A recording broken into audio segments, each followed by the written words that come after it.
Hello বন্ধুরা, আপনারা খেতে বসেছেন গো। দেখুন আমার বাগানও গোছানো হয়ে গেছে। আমার ছোট্ট হেঁসেলের ছোট্ট মেনু, আমি সব কিছু রেডি করে নিয়েছি, এবার খেতে বসবো।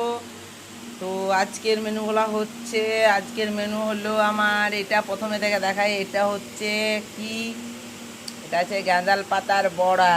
মানে এটা অনেকে পছন্দ করে না, কিন্তু এই বড়াগুলো খেতে খুব ভালো লাগে। আর উচ্ছে আলু ভাতে, ভেন্ডি ভাজা, পোস্ত ছড়িয়ে, এটাও একটা আলু ভাতে, কিন্তু আলু ভাতেটা হচ্ছে শুধু পেঁয়াজ শুকনো লঙ্কা দিয়ে, আর এটা হচ্ছে উচ্ছে আলু ভাতে। একজন উচ্ছে আলু ভাতে খায়, একজন এমনি আলু ভাতে খায়, সেই জন্য করা হয়েছে। আর এটা হচ্ছে গাঁদাল পাতার ঝোল।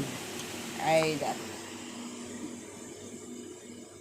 পাতলা করে পেঁয়াজ দিয়ে গাঁদাল পাতার ঝোল, খেতে খুব টেস্টি, খেতে খুব ভালো লাগে। কিন্তু এতে অনেকে পছন্দ করে না। গাঁদাল পাতা এর খুব গুণ আছে, সব দিন তো হয় না, অনেক দিন পর পর একটু করে খেতে মন যায়, মুখে রুচি ফেরায়, গা হাতে ব্যথা যায়, কিন্তু খেতেও খুব ভালো লাগে। আমাদের তো বাবু খুব ভালো লাগে এই বড়াগুলো খেতে। পেঁয়াজ দিয়ে বড়াগুলো করেছি, নরমও হয়েছে। কলাই ডাল দিয়ে বড়াগুলো করেছি, খেতে খুব ভালো হয়, মুচমুচে।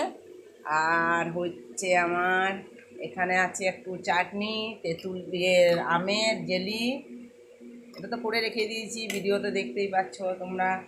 এটা হচ্ছে আমের টক, এটা হচ্ছে ছোলা দিয়ে একটু তরকারি জলখাবারে হয়েছিল, এখন একটু আছে, খেয়ে নেবো, দেখালাম। এটা হচ্ছে টক দই, চিনি দেওয়া টক দই। আর এটা হচ্ছে মটন ঘি, ওরা একটু করে মটন ঘি নেবে। বাস, এটাই হচ্ছে আমার ছোট্ট নেচারের ছোট্ট মেনু।